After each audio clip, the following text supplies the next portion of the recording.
Assalamualaikum warahmatullahi wabarakatuh. Perkenalkan, nama saya Arina Sebilanajah dari Prodi Hukum Tata Negara dengan NIM 330302301009.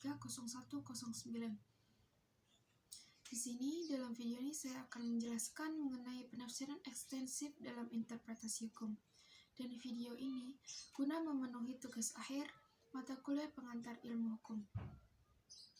Langsung saja masuk pada materi. Sebelum memahami apa itu penafsiran ekstensif, kita akan lebih dulu mempelajari apa itu interpretasi hukum.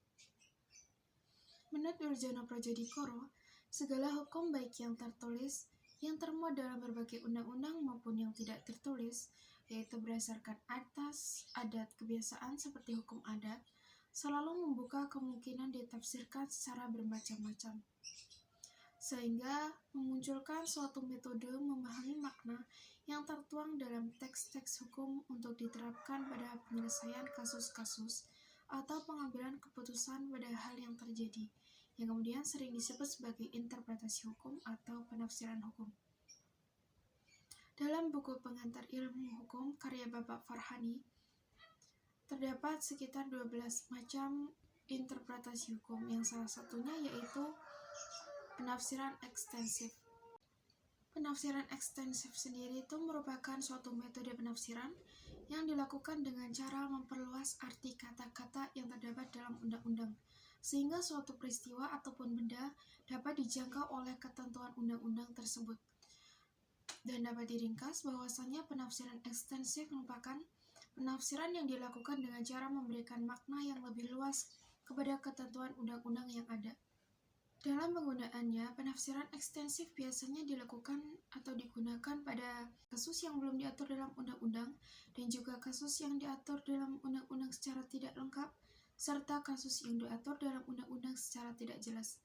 Seorang hakim yang akan menggunakan penafsiran ekstensif harus memperhatikan beberapa faktor-faktor berikut, seperti maksud dan tujuan dari pembentukan undang-undang, konteks dari ketentuan undang-undang, serta prinsip-prinsip hukum yang berlaku.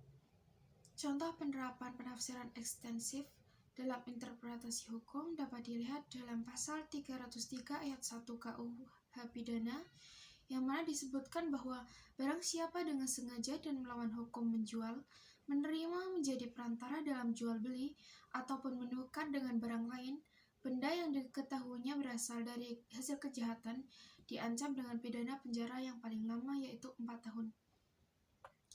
Pada awalnya, ketentuan pasal ini hanya dimaksud untuk mengatur kasus jual beli barang curian. Namun dengan perkembangan zaman, kasus jual beli barang yang berasal dari kejahatan lain, seperti barang palsu atau barang yang diproduksi secara ilegal, juga semakin marak terjadi. Sehingga hakim dapat menggunakan penafsiran ekstensif untuk memberikan makna yang lebih luas kepada ketentuan pasal tersebut, sehingga dapat mencakup kasus-kasus jual beli barang yang berhasil dari kejahatan lain. Kemudian juga bisa dilihat dalam pasal 323 ayat 1 KUH Pidana, yang disebutkan bahwa barang siapa dengan sengaja dan melawan hukum dengan kekerasan atau ancaman kekerasan memaksa orang lain supaya melakukan, tidak melakukan, atau melakukan sesuatu hal, diancam dengan pidana penjara paling lama 5 tahun. Pada awalnya, ketentuan pasal ini hanya dimaksud untuk mengatur kasus pemerasan yang dilakukan secara langsung terhadap korban.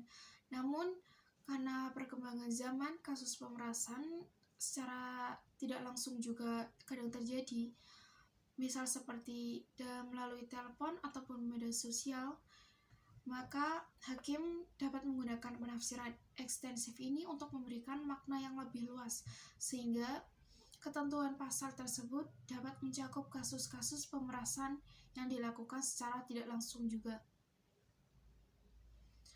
Dan penafsiran ekstensif merupakan salah satu metode penafsiran hukum yang dapat digunakan untuk memberikan keadilan bagi pada pihak yang terlibat dalam peristiwa hukum. Sekian materi yang dapat saya sampaikan. Kurang lebihnya mohon maaf.